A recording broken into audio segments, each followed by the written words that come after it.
Hi, it's Terry with Pinlet Magic, and I just wanted to quickly show you a little hack that I use with the Pinlet to get the words positioned on the image exactly how I want them. So I'm on a quotation website, and I've already selected my quotation here, which is about butterflies, since my image is a butterfly. So I'm going to just copy this. I usually just copy it just in case. Sometimes the browser doesn't pick up the text properly, so I don't have to worry about going back and forth. I've got it in the copy field. So hit Pinlet Magic, and this particular website allowed me to pull in the text through the Pinlet. So I'm going to go ahead and move the unknown author text over here to the author field, and remove the tilde and just put 2 dashes. And I may choose not to even use the author, but we'll see how it goes. So let me go ahead and find the image on my hard drive that I'm going to use, which is a butterfly. So let me scroll down here, and there it is. Let me open that. Oops, I always forget to hit upload. And of course hit upload. And there it is. And then what I'm going to do is extend this a little bit over and extend this a little bit down. And then you'll notice the text is just kind of sitting up here, and you can't see part of it because the wing is black and the text is black. So what I do is I want to fit the text right in this area right here. So I'm going to take these sentences and just divide them up. So I'm going to put an enter after this line. I think I'm going to spell out this into 2 words. There would. Since the author's unknown, it doesn't matter.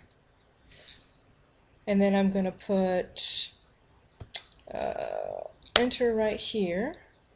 And then after no, put another enter.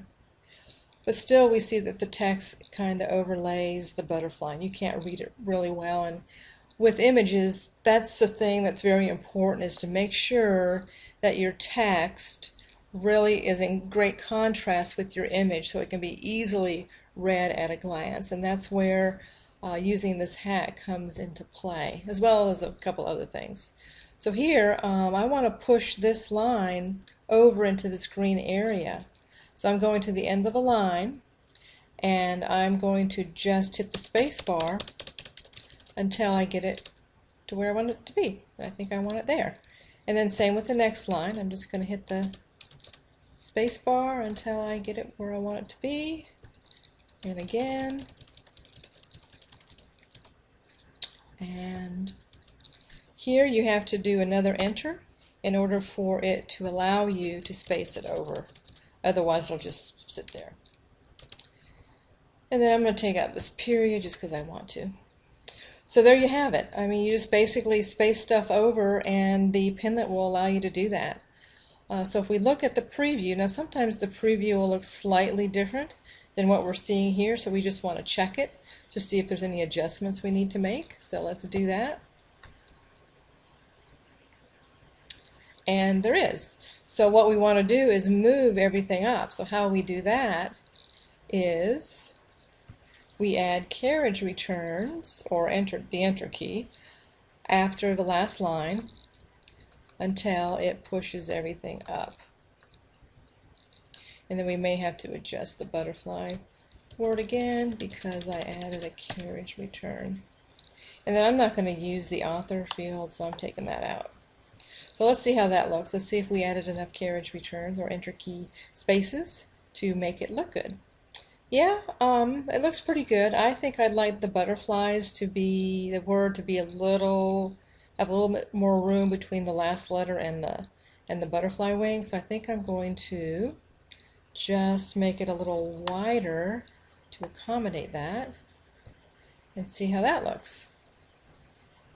And then I'm going to have to add another space too, just to get it exactly right. Yeah, I like that. Looks really good. So I think I'm going to go with that. What I might do is add a little black border. I think that would really make it pop. So let me go ahead and do that. Gonna scroll down here, and I always like the solid border. And it doesn't need a huge border, so I'm going to probably go with 2, or I think I'll go with 3. And the border color is already black.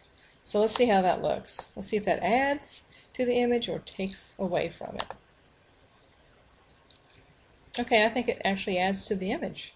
So now we're ready to share it on any of these social media sites, or you can also right-click and do Save Image As and save it to your hard drive. And that's what I usually do, because sometimes I like to upload the image and get a larger size on Facebook, so I'll sometimes save it just for that very reason. So at this point we can now pin it on Pinterest, and because I added all the extra spaces, I'm going to have to take them out when you're in Pinterest. And I'm going to type out the rest of the quote. There would be no butterflies. I'm going to delete this extra spacing, and then find my category. I think I'm going to put it under inspirational quotes, and then just pin it. And we'll take a look at our pin to see how beautiful it is. And yeah, it looks very, very nice. Alright, well anyway, I just wanted to share that hack with you to let you know that you can, move text around on the image. It does not have to be centered. And those are the techniques that you use. The space bar and the enter key will get you anywhere you need to be with the text. Alright, I hope this helps.